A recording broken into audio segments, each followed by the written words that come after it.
Bonjour, je suis Odélin. Quand j'avais 17 ans, ma demi-sœur m'a traité de prostituée. Mon père n'a même pas scié. Il m'a simplement mise à la porte. Sans chaussures, sans explication, juste un cri, tu es une honte. Cette nuit-là, j'ai dormi sur le banc d'une église et j'ai pensé que c'était le fond du trou. Mais des années plus tard, quand ils ont rappelé, ils n'ont pas demandé si j'étais en vie. Ils m'ont demandé de les sauver. Avez-vous déjà été effacé par votre propre famille, puis prié de réparer les dégâts qu'ils ont fait de vous? Avant de nous plonger dans le vif du sujet, d'où nous écoutez-vous ce soir? Et si c'était vous, qu'auriez-vous dit? Je me tenais devant le miroir ce matin-là, appliquant juste assez de maquillage pour prétendre que j'avais dormi. La voix de Kyle parvenait de la cuisine. Il fredonnait, préparant probablement encore du porridge, mais je ne pouvais pas répondre. Mes doigts se sont figés sur ma clavicule lorsque j'ai remarqué cette faible marque près de mon épaule, celle que personne d'autre ne semblait jamais voir. Juste une fine cicatrice éclaircie maintenant, mais mon estomac se nouait encore chaque fois que je la touchais. Cette cicatrice ne venait pas d'une chute ou d'un accident. Elle venait d'une nuit que je n'arrivais toujours pas à croire réelle. Et pourtant, chaque fois que je me regardais dans le miroir, elle me fixait en retour. 10 ans plus tôt, dans la banlieue de l'Ohio. J'avais 17 ans et je rentrais péniblement de l'école, mon sac à dos pesant plus lourd que d'habitude. L'air du début du printemps avait ce mélange d'herbe humide et de gaz d'échappement. Je me souviens avoir pensé que tout semblait légèrement anormal ce jour-là, comme si le monde retenait son souffle. Quand j'ai poussé la porte d'entrée, l'air à l'intérieur était plus froid que dehors. Pas en température, mais en silence. Pas de musique, pas de télévision. Ma belle-mère ne criait pas au téléphone comme elle le faisait d'habitude. Elle était dans la cuisine, tranchant des carottes comme un robot, le dos tourné vers moi, les mouvements raides, le couteau frappant la planche à découper avec trop de force. Mon père se tenait près du couloir, faisant les 100 pas. Il ne m'a pas regardé, il a juste continué à aller et venir comme s'il le faisait depuis des heures. Ses chaussures laissaient de faibles traces sur le carrelage. D'avant en arrière, d'avant en arrière. Je n'ai rien dit au début. Quelque chose dans l'air me serrait la poitrine. J'ai fait un pas en avant, et c'est là qu'il a explosé. Tu crois que je suis stupide, Odélin? Sa voix a retenti dans la maison silencieuse comme un coup de feu. Je me suis arrêté net. Quoi? Tu crois que je ne sais pas ce que tu as fait? Te faufiler dehors la nuit, rencontrer des hommes étranges, consommer Dieu sait quoi. Ma bouche s'est ouverte, mais aucun son n'en est sorti. Il s'est avancé vers moi, le visage rouge, les veines de ses tempes palpitantes. Léa nous a tout dit. Tout. J'ai cligné des yeux. Léa? Papa, de quoi tu parles? Ai-je finalement réussi à dire. Ne joue pas à l'idiote. Sa voix a baissé comme s'il essayait de ne pas crier mais ne pouvait s'en empêcher. Elle t'a vu sortir la nuit, revenir des heures plus tard, habillé comme il a ricané comme une fichue prostituée. Je n'ai jamais. Ai-je commencé, la voix brisée. Je ne, même pas. Il m'a interrompu. Elle a dit que tu te drogues, que tu te vends. C'est ce que tu es devenu dans cette maison. Je me suis tourné vers la cuisine. Demande-lui de me le dire en face. S'il te plaît, demande-lui de le faire. Ce n'est pas elle qui est jugée ici. C'est toi. J'ai regardé ma belle-mère. Elle ne s'était toujours pas retournée. Elle t'a montré quelque chose? Des photos? Des preuves? Ai-je demandé, ma voix plus vive maintenant. As-tu seulement posé la question? Je n'ai pas besoin de photos, a-t-il lâché. Je crois ma fille. Je me suis figé. Je suis ta fille. Il m'a regardé alors, vraiment regardé. Et quelque chose dans ses yeux m'a brisé. Je ne peux même pas te regarder, a-t-il murmuré. Tu es une honte. Je n'ai pas crié. Je n'ai pas pleuré. Je suis juste resté là alors qu'il pointait la porte. Sors. Il n'y avait pas de sac déjà prêt. Pas de dispute à grands cris, pas d'objets jetés. Juste le silence. Mes jambes ont bougé d'elles-mêmes. À l'étage, j'ai attrapé mon sac de sport, celui que j'utilisais pour les cours de gym, et je l'ai rempli avec le peu de choses auxquelles j'ai pu penser, un jean, un sweat à capuche, un chargeur de téléphone dont je n'étais même pas sûr qu'il fonctionnerait. De retour en bas, personne n'a dit un mot. Pas même quand j'ai ouvert la porte et que je suis sorti dans le froid. Il faisait encore jour, mais le vent s'était levé, et je n'avais pas de veste. J'ai marché pendant ce qui m'a semblé être des kilomètres, sans savoir où aller. Finalement, mes pieds m'ont mené à l'église méthodiste à quelques rues de là. Je me suis assise sur le banc à l'extérieur, le dos pressé contre le mur de briques. Mon téléphone était à 4%. Je fixais l'écran comme s'il me devait quelque chose, une réponse, un nom, une raison, mais il n'y avait rien, juste une lueur bleue et silencieuse. Cette nuit-là, la température est descendue en dessous de 4 degrés. Je me suis recroquevillé sur moi-même, les bras serrés, la capuche relevée. Quelque part vers 2 heures du matin, j'ai remarqué quelque chose de gravé sur le banc en bois sous ma main, tu comptes encore. 3 mots, nets, grossiers, peut-être gravés par un adolescent qui s'ennuyait, peut-être destinés à quelqu'un de complètement différent. Mais ils sont restés avec moi. Le lendemain matin, je suis retourné à la maison. Je ne m'attendais pas au pardon. Je voulais juste voir si peut-être que tout cela n'avait été qu'un malentendu tordu. Les serrures avaient été changées. Je suis resté là pendant 20 minutes, appuyant sur la sonnette avec l'espoir d'un enfant qui frappe aux portes du paradis. Rien. Madame Fitz, la voisine, a ouvert ses stores. Elle m'a regardé, puis les a refermés. J'ai erré dans le quartier comme un fantôme. Personne n'a appelé. Personne n'a envoyé de message. À la bibliothèque municipale, j'ai branché mon téléphone derrière une pile d'encyclopédies démodées. Mes mains tremblaient en ouvrant Instagram.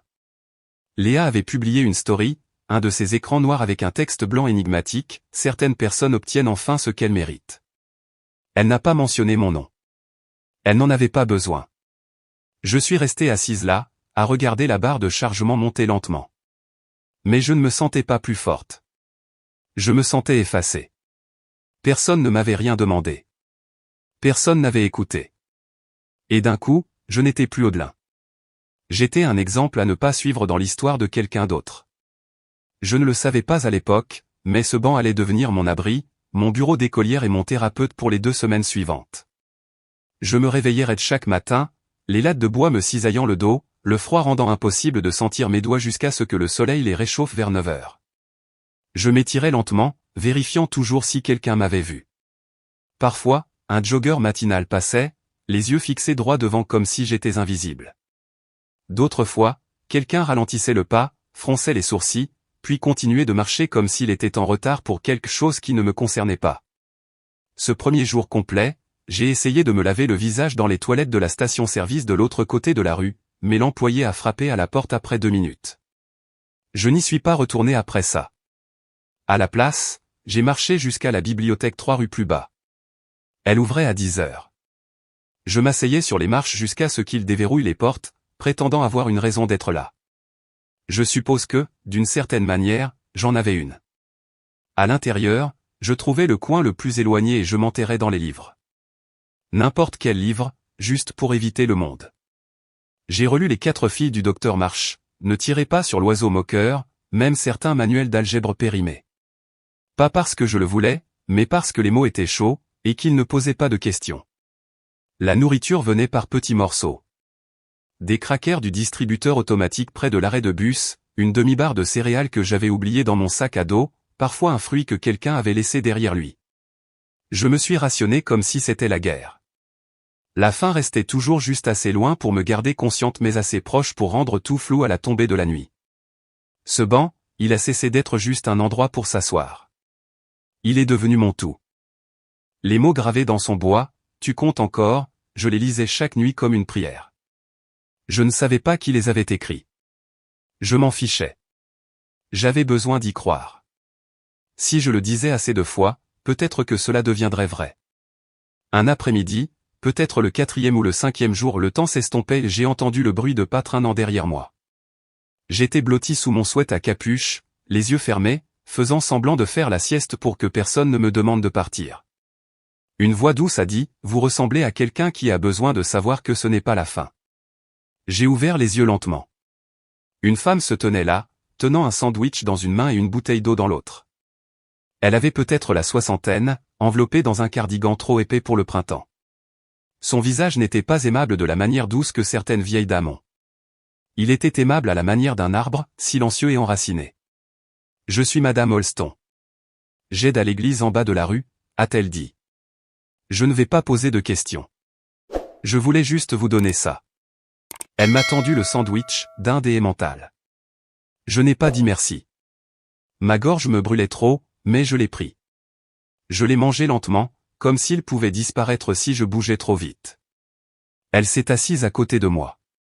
Pas assez près pour m'effrayer, juste assez pour s'assurer que je ne pense pas qu'elle disparaîtrait comme tout le monde. Je connais ce banc, murmura-t-elle. J'ai vu quelques amis dormir plus longtemps qu'elle n'aurait dû. Je n'ai pas répondu. Elle n'en attendait pas une. Avant de partir, elle a posé 3 choses à côté de moi, un chargeur de téléphone, un titre de transport en bus plié en papier, et une petite carte de visite avec l'adresse de l'église. Il y a une douche au centre si jamais vous en avez envie. Pas de sermon, sauf si vous le demandez, a-t-elle dit en se levant. Mais n'attendez pas trop longtemps pour commencer à croire que vous méritez mieux. Puis elle s'est éloignée. J'ai regardé ces objets comme s'ils étaient une monnaie étrangère. La fierté a frappé fort. Je n'étais pas un cas de charité. Mais j'ai pris le chargeur.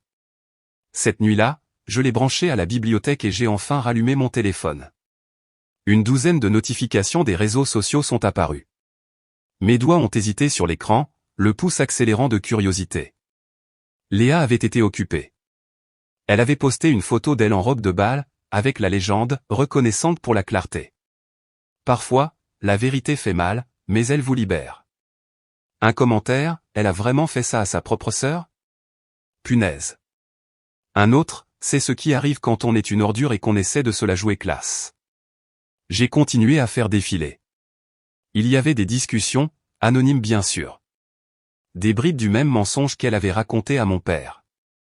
Certains y ajoutaient même leur propre touche, j'ai entendu dire qu'elle a couché avec l'entraîneur adjoint. Elle a toujours été bizarre, comme si elle cachait quelque chose. J'ai laissé tomber le téléphone. Je suis resté assise, figée, dans le coin de la bibliothèque, fixant la moquette beige, respirant lentement et superficiellement comme si on m'avait frappé à l'estomac. Je me suis rendu au centre de l'église le lendemain, non pas parce que j'étais prête, mais parce que j'avais besoin d'enlever l'odeur de la honte de ma peau. La fille à l'accueil m'a tendu une serviette et m'a indiqué le fond. Elle ne m'a pas demandé mon nom. Elle ne m'a pas demandé pourquoi mes yeux semblaient ne pas avoir dormi depuis une semaine. Dans la salle de bain, j'ai verrouillé la cabine et je me suis appuyé contre le mur. De l'extérieur, j'ai entendu des gloussements. Une voix que je ne reconnaissais pas a dit « Cette fille Léa sur TikTok est brutale ». Elle a dénoncé sa sœur en grand. Une seconde voix a ajouté « Ouais, je la suis ». Ces vidéos sont dingues. J'ai glissé jusqu'au sol et me suis bouché les oreilles. Je pensais avoir déjà été effacé, mais maintenant je n'étais même plus invisible.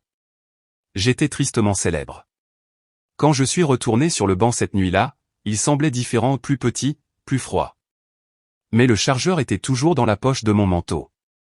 Je l'ai serré fort. Je ne suis pas ce qu'ils disent que je suis, les jeux chuchotés comme un bouclier, encore et encore jusqu'à ce que j'y croie assez pour dormir. J'ai essayé de distancer le mensonge, mais il avait des jambes plus longues que les miennes et une voix bien plus forte. Le bus a quitté l'arrêt de l'église dans l'Ohio juste avant le lever du soleil. Je n'avais rien d'autre que le petit sac de sport que j'avais fait le jour où on m'a mise à la porte, le titre de transport de Madame Holston niché dans mon sweat à capuche, et le téléphone qu'elle m'avait aidé à charger complètement pour la première fois depuis des jours. Je regardais par la fenêtre, voyant les quartiers familiers céder la place à des étendues de routes vides, puis à des panneaux de ville inconnus. Je ne savais pas exactement où j'allais, j'ai juste choisi le dernier arrêt indiqué pour la journée et j'ai espéré que ce serait assez loin. La ville où j'ai atterri n'avait pas grand-chose, une station-service, un restaurant et un centre communautaire avec une fresque délavée qui donnait l'impression que quelqu'un avait commencé à peindre l'espoir mais avait abandonné à mi-chemin. C'était quelque part en Indiana, non loin de la frontière de l'Ohio, mais cela semblait être un autre pays. À l'accueil du refuge, j'ai donné un faux nom, Marie. Juste Marie, pas de nom de famille.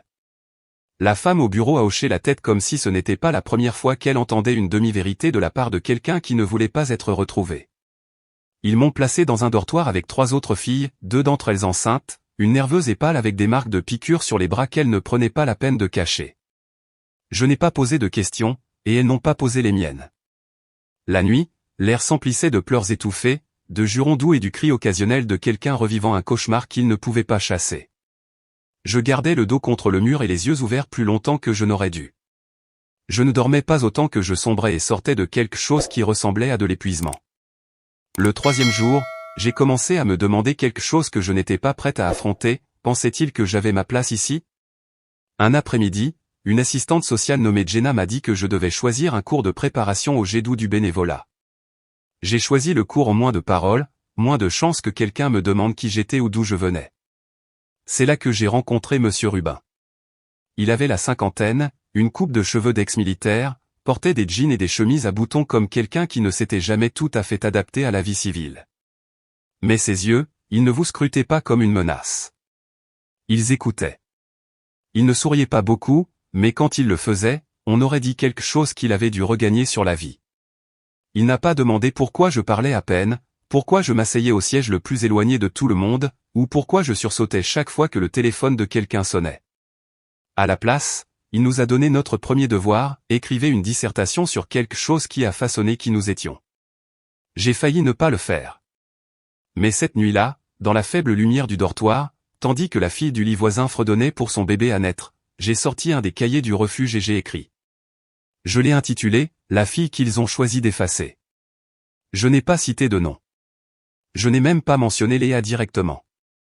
Mais chaque mot saignait de ce que je ne pouvais pas dire à voix haute que quelqu'un avec qui j'avais partagé une chambre avait pris ma vie, l'avait tordue, et l'avait donnée en pâture au monde. Je l'ai rendu avec des mains tremblantes le lendemain matin. Monsieur Rubin l'a lu en silence à son bureau pendant que le reste de la classe travaillait sur des feuilles de mathématiques. Quand il a eu fini, il n'a pas dit grand-chose, a juste fait glisser le papier vers moi, m'a regardé droit dans les yeux, et a dit « Vous n'êtes pas ce qu'ils disent que vous êtes. » Et je m'en porte garant. Cette phrase n'aurait pas dû signifier grand-chose, venant de quelqu'un qui me connaissait à peine, mais elle l'a fait. Elle a fissuré quelque chose en moi.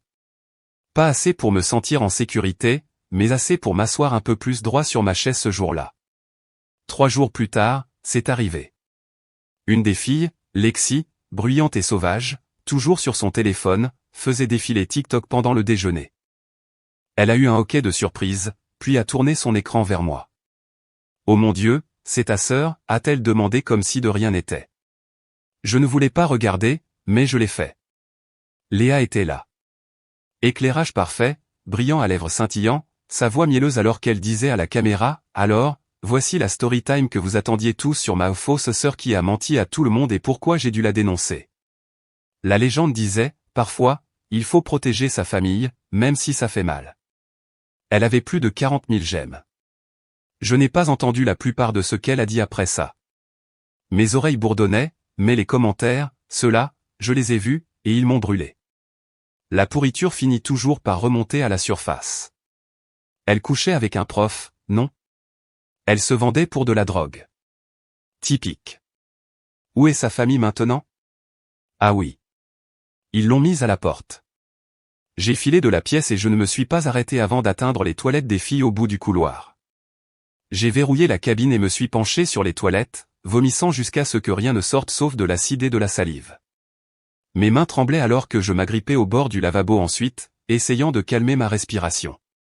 Cette nuit-là, je suis resté assise dans la salle commune du refuge longtemps après que tout le monde soit allé se coucher. La vieille télévision bourdonnait doucement de parasites, et la seule lumière venait d'une ampoule de couloir qui clignotait comme si elle ne pouvait pas décider si l'obscurité méritait de gagner. J'ai pensé à fuir à nouveau, peut-être dans un autre état, changer de nom encore, disparaître plus profondément. Mais ensuite je me suis souvenu de Monsieur Rubin, de sa voix, de ce regard qu'il m'avait jeté, pas de la pitié, mais de la conviction. Le lendemain matin, je suis arrivé en cours en retard, les yeux rouges et les épaules lourdes. Je n'ai pas dit un mot. Il n'a rien demandé. Alors que le reste du groupe sortait pour la pause, il m'a arrêté avec une simple phrase. « Fuir ne défera pas le mensonge », a-t-il dit. Seule la vie le peut. Je n'ai pas répondu, mais je n'ai pas non plus fait mon sac. Cette nuit-là, dans ma couchette, j'ai sorti un nouveau cahier et j'ai commencé à écrire. Pas pour l'école, pas pour les notes, pour moi. Parce que si personne d'autre n'allait garder une trace de la vérité, je ferais mieux de commencer à le faire moi-même. Je ne le savais pas à l'époque, mais ces pages seraient un jour la seule chose qui me protégerait de la ruine juridique. Tout a commencé avec un cahier à spirale bon marché que j'ai trouvé dans le bac à don près de la buanderie du refuge. La couverture était d'un rouge délavé, le genre de rouge qui semble avoir renoncé à être vif. Quelqu'un avait gribouillé et ne pas entrer sur la première page avec un marqueur violet. Probablement un enfant qui pensait que l'intimité venait des avertissements, pas des serrures. J'ai arraché cette page et j'ai commencé à écrire.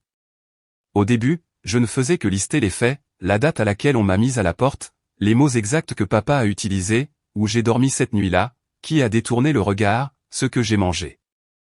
J'ai dessiné le banc. J'ai décrit le froid. Mais ça ne s'est pas arrêté là. J'ai continué. J'ai commencé à construire une carte, qui avait dit quoi, où ils étaient, à quelle heure. J'ai dessiné de petites flèches entre les noms. Le nom de Léa trônait au centre comme une araignée, des fils s'étendant vers les gens qui repartageaient ses vidéos, les professeurs qui ne posaient jamais de questions, même la fille du refuge qui m'a montré ce TikTok. Chaque jour, j'ajoutais une nouvelle pièce. Et sur toutes les autres pages, en petites lettres cursives, je revenais sans cesse à quelque chose que j'écrivais, j'étais là.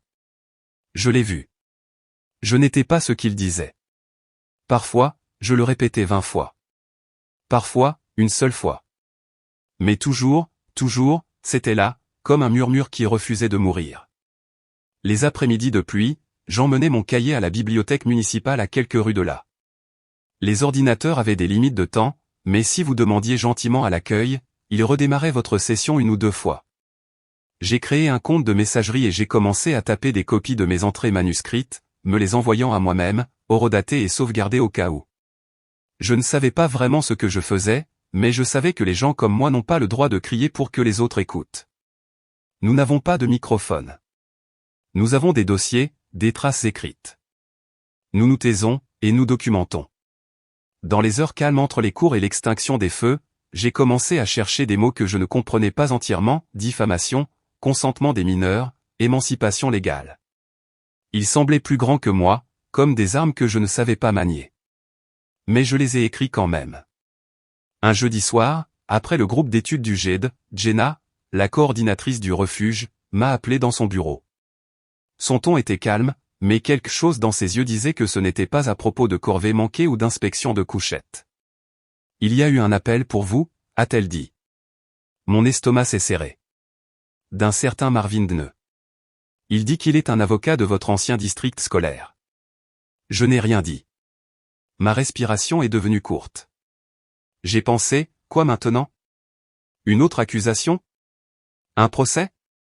Quelqu'un me poursuit pour avoir ruiné la réputation de Léa. Jenna a tendu un bout de papier. Il a laissé son numéro. Il a dit d'appeler si vous êtes d'accord. Il a dit qu'il connaît Monsieur Rubin. Il m'a fallu 1 heure pour composer le numéro. Le téléphone a sonné 2 fois avant qu'une voix grave et mesurée ne réponde. Ici Marvin. J'ai essayé de stabiliser ma voix. Bonjour, je suis Audelin. Vous avez appelé à propos de Monsieur Rubin? Ah, oui. C'est mon cousin. Il m'a envoyé quelque chose que vous avez écrit. Il a pensé que je devrais le lire. Silence. Votre dissertation. Celle sur le fait d'être effacé. Je ne savais pas quoi dire. Mes doigts se sont enfoncés dans les bords du cahier que je tenais. Je ne propose pas de miracle, a-t-il continué. Mais je propose de l'aide. Je fais quelques heures pro bono chaque mois. Si vous êtes ouverte, je peux aider avec la paperasse, peut-être quelques options concernant vos dossiers. Sans contrepartie. J'ai attendu, mais c'était tout. Pas de « qu'est-ce que vous avez fait ?» Pas de « pourquoi vous ont-ils mis à la porte ?» Juste une offre. J'ai hoché la tête, oubliant qu'il ne pouvait pas me voir. D'accord, ai-je murmuré. Merci. Les jours suivants, je suis allé à toutes les cliniques juridiques gratuites que le refuge affichait sur le tableau d'affichage. Je ne comprenais pas la moitié de ce qu'il disait au début, mais je prenais des notes comme si je bachotais pour le bac. Je posais des questions discrètes, après la fin des sessions. J'ai commencé à rédiger un curriculum vitae, même si je ne savais pas quoi y mettre. Il y avait un tremblement dans mes mains chaque fois que je m'asseyais devant un nouveau formulaire, un nouvel adulte me demandant mon nom. Mais je les remplissais quand même, parce que pour la première fois, je n'attendais pas que quelqu'un d'autre lave mon nom. Je me préparais pour le jour où je devrais peut-être le faire moi-même. Un après-midi, après avoir tapé 3 autres entrées de journal à la bibliothèque et imprimé une copie de mon acte de naissance que Marvin m'avait aidé à récupérer, j'ai vérifié ma boîte de réception. C'était là, un courriel de quelqu'un dont je n'avais pas eu de nouvelles depuis des mois, une fille nommée Hélène. Nous n'étions pas proches, mais nous avions biologie ensemble. Elle empruntait toujours mes notes. Son message ne contenait qu'une seule ligne, « Tu fais encore le buzz ». C'est tout ce qu'il disait. Je l'ai fixé pendant un long moment. Je n'ai cliqué sur aucun lien. Je n'ai pas ouvert TikTok. J'ai juste fermé l'ordinateur portable, rangé mes affaires, et suis sorti dans le crépuscule. L'air sentait l'asphalte humide et les fleurs de printemps qui essayaient d'éclore. J'ai resserré mon manteau et j'ai glissé mon cahier sous mon bras, parce que cette fois, ce n'était pas juste des ragots. C'était juridique. Je pensais que les ragots étaient assez cruels. Mais les ragots, au moins, n'avaient pas de papier à en-tête. L'enveloppe est arrivée un lundi, blanche et ordinaire, le genre que l'on prendrait pour du courrier indésirable si ce n'était le ton de la coordinatrice du refuge quand elle me l'a tendu. Ça a l'air officiel, a-t-elle dit, ses yeux se détournant comme si le simple fait de la tenir la mettait mal à l'aise. À l'intérieur se trouvait une lettre d'un cabinet d'avocats de Columbus. Je l'ai lue 2 fois avant même de comprendre ce qu'elle disait.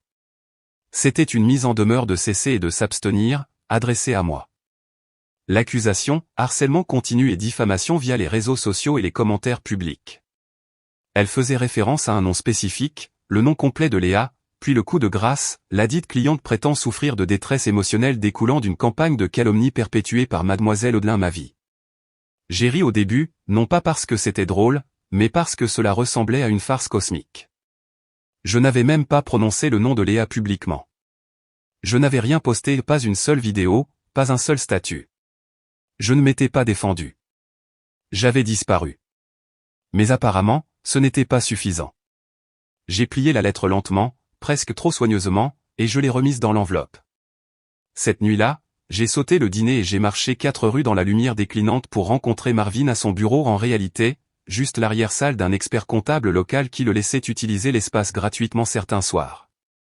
Il a jeté un coup d'œil à la lettre pendant 10 secondes avant de soupirer. C'est une tactique d'intimidation, a-t-il dit en se penchant en arrière dans le fauteuil en vinyle craquelé. Mais ne l'ignorez pas. Le silence peut être interprété comme un aveu de culpabilité. J'ai fixé la lumière fluorescente au-dessus de nous. Elle instrumentalisait le vide. Je n'ai rien dit, rien fait. Elle compte là-dessus, a-t-il dit. Elle veut que vous ayez peur, que vous soyez acculé, sur la défensive. Il a tapoté le papier avec ses phalanges. Ce genre de choses, c'est conçu pour vous faire douter de votre propre vérité. Mais nous pouvons renverser la situation. Si elle a mis cela par écrit, cela ouvre une porte. Marvin a passé la demi-heure suivante à creuser. Il avait des contacts discrets, retraités, profondément curieux, et ce que nous avons trouvé m'a plus secoué que la lettre elle-même. Sous la direction de sa mère, Léa avait déposé un rapport de police 3 semaines auparavant dans le comté de Franklin. Dedans, elle affirmait que j'avais créé des comptes Instagram anonymes pour la menacer et la harceler publiquement en message direct. Il n'y avait aucune preuve, juste sa parole et quelques captures d'écran floues de comptes qui auraient pu appartenir à n'importe qui. Mais maintenant que sa déclaration existait, je n'étais plus seulement un nom. J'étais un dossier. Je suis rentré cette nuit-là dans un brouillard. L'air était plus froid qu'il ne l'avait été depuis des semaines. C'était peut-être juste moi. Au refuge, je suis allé directement à la salle de bain commune et je me suis enfermé dans une cabine. J'ai sorti mon téléphone, déverrouillé l'application de journal que j'utilisais depuis des mois, et j'ai passé mon doigt au-dessus de l'option de suppression. Je voulais tout effacer, toutes ces entrées, toutes ces chronologies, toutes ces nuits passées à taper avec des doigts tremblants, me souvenant de chaque mot que papa avait dit, de chaque sourire narquois que Léa portait comme un parfum. Je voulais en finir avec tout ça. Mais je n'ai pas appuyé sur supprimer. À la place, j'ai glissé mon téléphone dans ma veste et j'ai erré dans les rues jusqu'à ce que la lueur orange de la vitrine de la librairie m'attire. Mon service commençait à 7 heures le lendemain matin, mais je savais que Ted ne verrait pas d'inconvénient à ce que je range quelques livres en avance. Il aimait les employés silencieux, et j'aimais les étagères silencieuses. J'avais à peine terminé la 2e rangée de livres de poche retournés quand une femme s'est approchée, son téléphone déjà pointé sur moi. « Vous êtes la sœur, n'est-ce pas ?» a-t-elle demandé. « Celle de TikTok ?» Mes mains se sont figées sur un exemplaire des raisins de la colère. Alors, elle n'a pas attendu de réponse. « Je suppose que Léa avait raison sur votre compte après tout. Quel genre de fille se fait mettre à la porte et crie au loup un an plus tard ? Je n'ai pas dit un mot. Je suis juste allé dans l'arrière-salle, je me suis assise sur une caisse de livres de cuisine à prix réduit, et j'ai enfoui mon visage dans mes mains. C'était la première fois que je pleurais depuis des mois. Non pas à cause de ce qu'elle a dit, mais parce que j'avais commencé à croire que j'étais peut-être ce qu'il chuchotait. Peut-être qu'un mensonge répété assez souvent n'a pas besoin de preuves. Il a juste besoin de volume.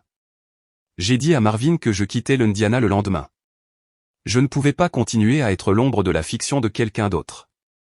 Mais avant de pouvoir faire mes bagages, je l'ai vue. Elle avait peut-être 15 ans, très mince, assise sur le banc du refuge que je revendiquais autrefois. Sa tête était baissée, les bras enroulés fermement autour d'elle comme si elle pouvait se rétrécir dans son propre sweat à capuche. Je n'ai pas demandé ce qui n'allait pas. Je n'en avais pas besoin. Je suis rentré, j'ai pris la couverture supplémentaire sur l'étagère des dons, et je la lui ai apportée. Elle n'a pas parlé, a juste levé les yeux, rouge et vitreux, et a hoché la tête. En retournant vers le dortoir, quelque chose de lourd en moi a basculé. Je ne pouvais pas fuir à nouveau, pas alors que quelqu'un d'autre apprenait peut-être à disparaître comme je l'avais fait autrefois. Je suis resté, non pas parce que j'étais courageuse, mais parce que quelque chose s'est fissuré en moi au moment où j'ai vu cette fille, celle recroquevillée sur le banc derrière le refuge, le sweat à capuche bien serré comme une armure. Elle n'avait pas besoin de mots. Moi non plus. Ce qui m'a retenu en Indiana, ce n'était pas le courage. C'était le souvenir. Le lendemain matin, je réapprovisionnais la vitrine de la librairie quand Marvin m'a envoyé un message, « Vérifie ta boîte de réception. » Quelque chose est apparu. Je suis allé dans l'arrière-salle, me suis assise à côté des caisses de livraison, et j'ai ouvert le courriel. Sujet, campagne GoFundMe, famille de Léa. L'aperçu suffisait à me retourner l'estomac, aider Léa à guérir de années d'abus. J'ai cliqué. C'était là. Mon visage, recadré d'une vieille photo de famille, celle du 16e anniversaire de Léa. Mon bras était autour de son épaule. Elle l'avait posté une fois avec la légende « Sœur par le destin ». Maintenant, elle était grisée, granuleuse, et réutilisée à côté de paragraphes me qualifiant d'instable, de manipulatrice et de dangereuse. La collecte de fonds avait recueilli plus de 11 000 $ en seulement 3 jours. Pire encore, certains des commentaires en dessous provenaient de personnes que je reconnaissais, des mères d'anciens camarades de classe, des parents éloignés. L'un disait, « Cette fille mérite la paix. Personne ne devrait vivre dans la peur de quelqu'un comme ça sous son propre toit. » Un autre, « Je connais personnellement cette famille. Ce qu'elle a traversé, c'est un miracle qu'elle soit encore debout. » Je voulais crier, mais la rage est restée silencieuse dans ma poitrine, épaisse et chaude. À midi, j'ai retrouvé Marvin devant le palais de justice. Nous n'avons pas parlé au début, nous avons juste fait le tour de la place, lui tenant son gobelet de café en papier, moi serrant mon téléphone comme s'il pouvait se casser si je le lâchais. « Ils sont malins », a-t-il finalement dit. « Ils n'ont pas utilisé ton nom complet. » Mais entre les photos, les détails de l'histoire, la taille de la ville, c'est une campagne de dénigrement public déguisée en appel à l'aide. Peut-on faire quelque chose? Pas directement. Pas encore. Mais nous constituons un dossier. Fais des captures d'écran de tout, archive la page avant qu'il ne la modifie, suis les dons, et surtout les commentaires. Cette nuit-là, j'ai plongé profondément dans le terrier du lapin en ligne. J'ai récupéré des versions en cache de la collecte de fonds, sauvegardé chaque commentaire qui faisait référence à moi, même les plus vagues. J'ai compilé des messages de personnes qui m'avaient contacté, confuses ou inquiètes. Certaines demandaient si c'était vraiment moi. Certaines le croyaient déjà. Au refuge, j'ai demandé à rencontrer la directrice, Madame Turner. Elle s'est assise en face de moi avec la même patience douce qu'elle avait toujours, écoutant pendant que j'exposais la situation. Pas de théâtralité, juste des faits. Quand j'ai mentionné la collecte de fonds, sa mâchoire s'est crispée. Nous tenons des registres des résidents, a-t-elle dit. Horodaté, basé sur l'activité. Je peux publier une déclaration confirmant votre statut ici pendant la période où ils prétendent que les abus ont eu lieu. Mes yeux ont piqué. Merci. Tu n'as pas à me remercier, Audelin. Tu n'es pas invisible ici. Le lendemain matin, une femme est entrée dans la librairie alors que je réapprovisionnais le rayon des auteurs locaux.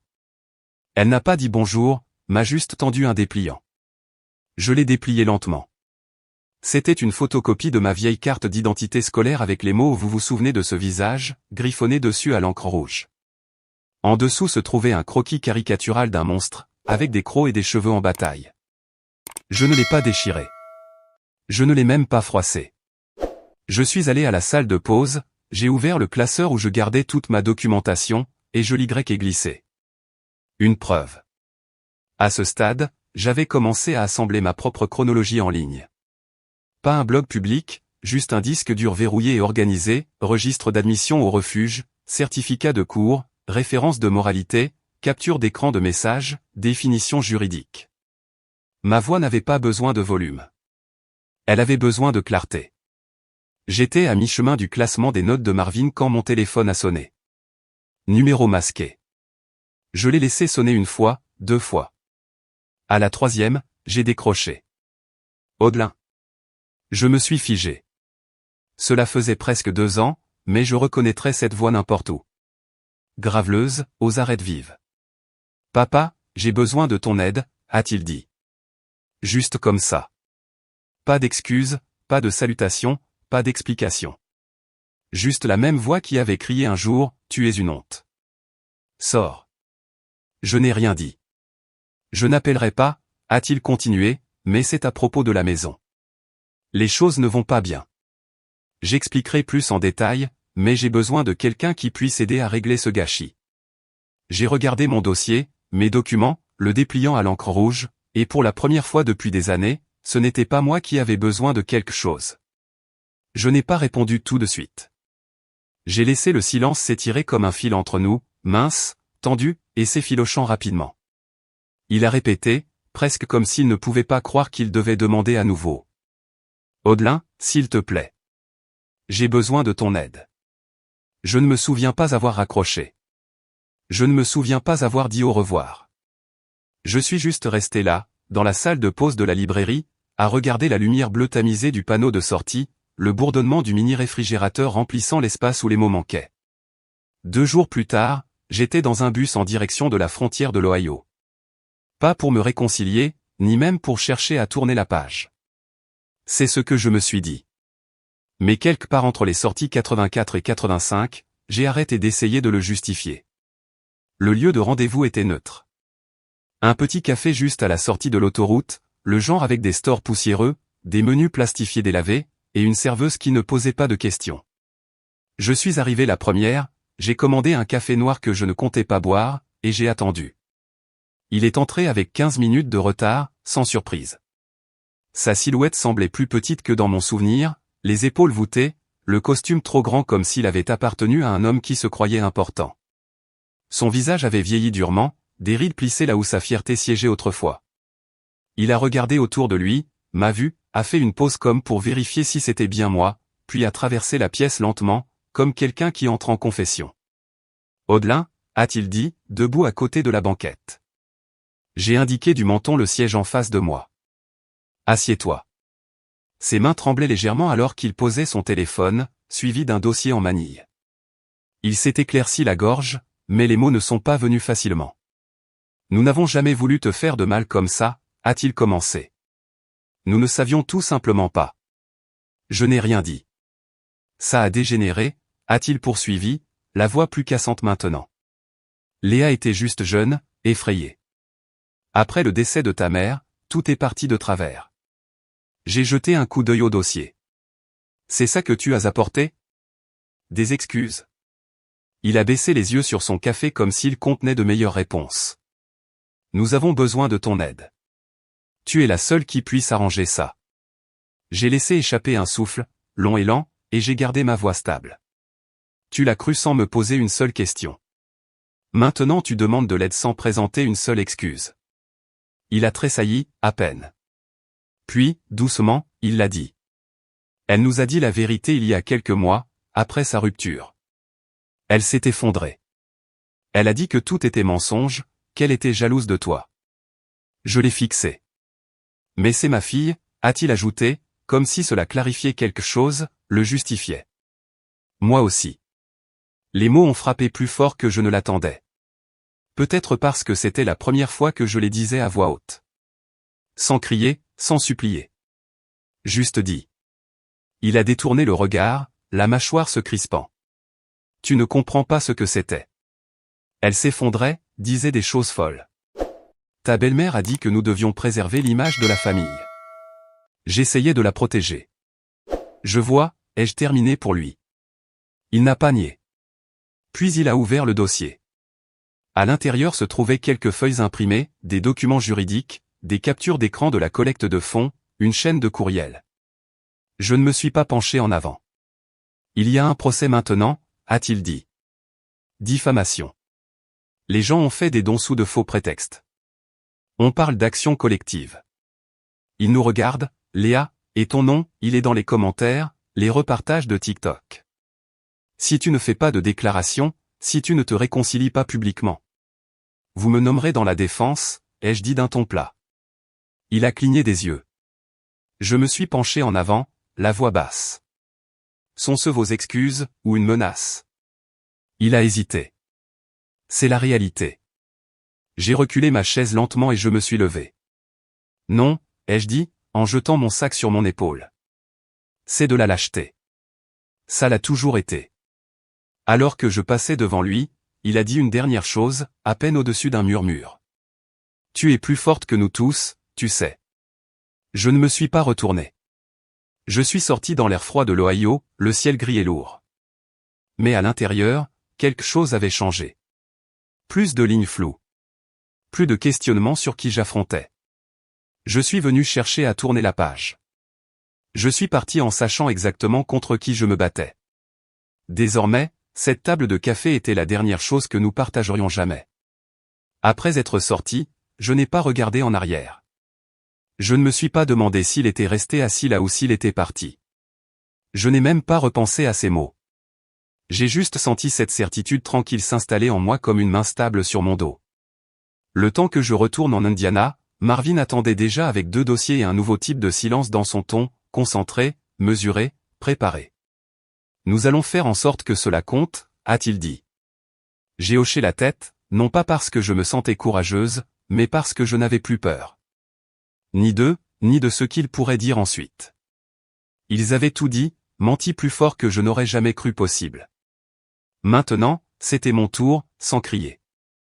La réunion au centre communautaire était modeste, juste une table pliante, quelques chaises, quelques coordinateurs bénévoles du groupe de défense des femmes. Marvin a étalé les documents avec une précision calme, mes journaux, les entrées datées et signées, les captures d'écran des publications sur les réseaux sociaux de la collecte de fonds de Léa, les comparaisons chronologiques entre leurs déclarations et l'endroit où je me trouvais réellement.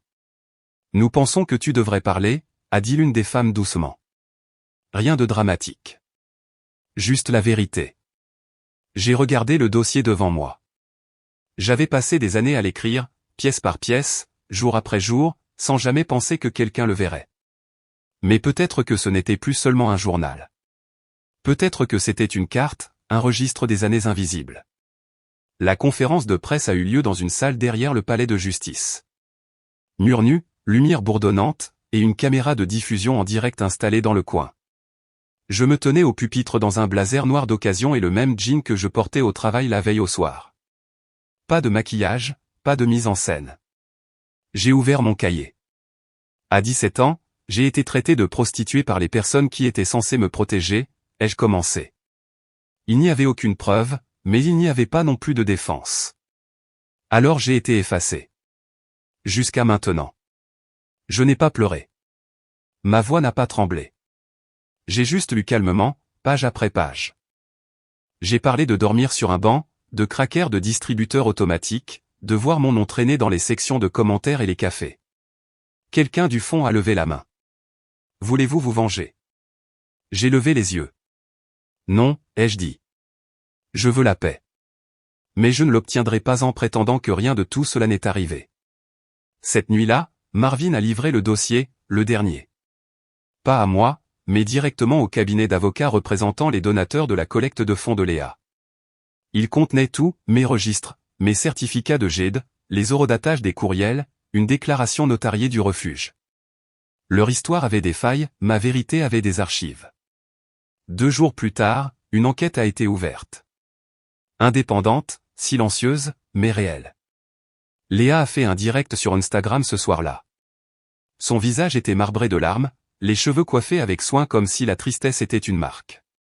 Elle a commencé par « Je n'ai jamais voulu blesser personne ». Et quelque part à mi-chemin, les commentaires se sont retournés. Tu as vu son discours? Il y a des preuves maintenant.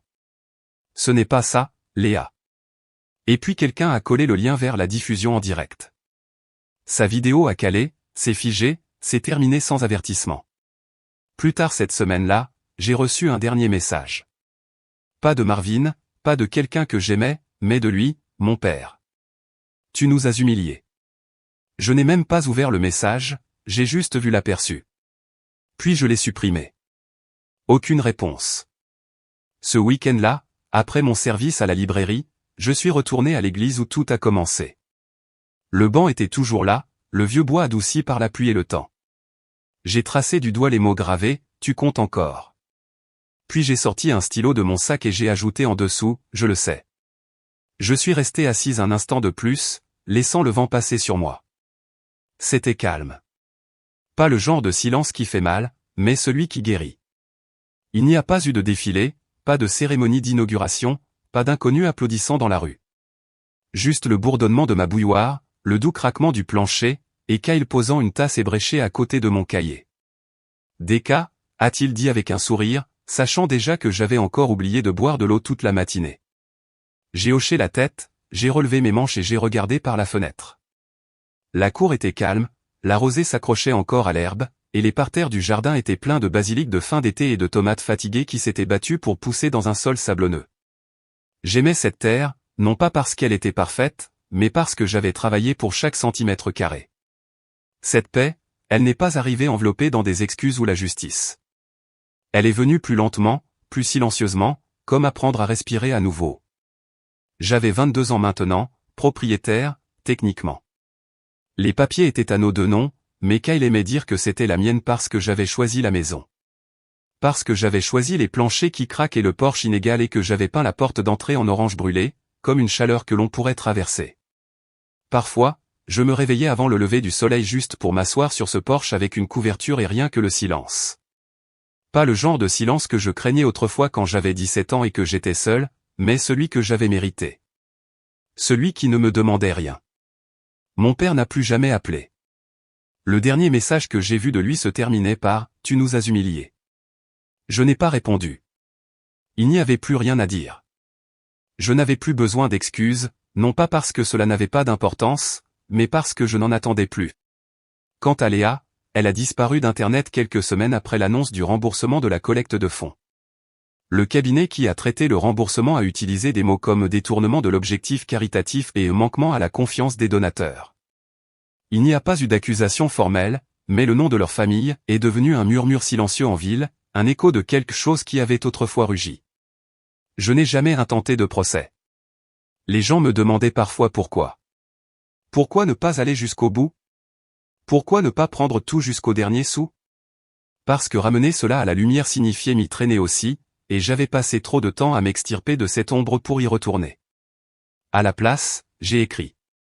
Une nuit, après que Kyle soit allé se coucher, je suis resté éveillé et j'ai tapé une dissertation. Je l'ai intitulée « Le jour où mon nom est rentré à la maison ». Je ne l'ai pas beaucoup édité, j'ai juste dit la vérité. Une femme d'une publication pour survivants m'a envoyé un courriel une semaine plus tard. Elle a dit « Ce sera l'article de clôture de notre prochain numéro », et c'était suffisant. Les semaines ont passé. J'ai continué à travailler à la librairie. Finalement, j'ai pris un poste de direction. Rien de majeur, juste la planification, l'inventaire, aider les adolescents à ranger la poésie sans la cacher accidentellement derrière des romans graphiques. Un mardi après-midi, une fille, d'environ 17 ans, est entrée, le sac à dos sur une épaule, les cheveux en une queue de cheval nerveuse. Elle a traîné trop longtemps dans le rayon des ouvrages documentaires, feuilletant les pages comme si elle ne lisait rien.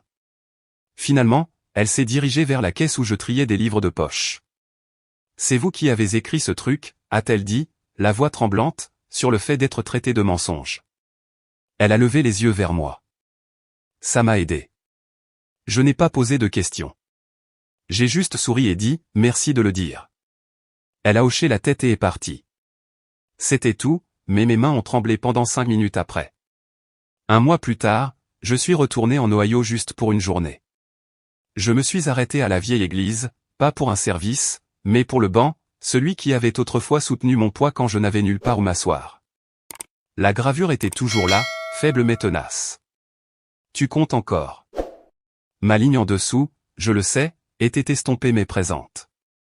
J'ai sorti un stylo de mon manteau et je me suis penché. Même quand ils ne le disent pas.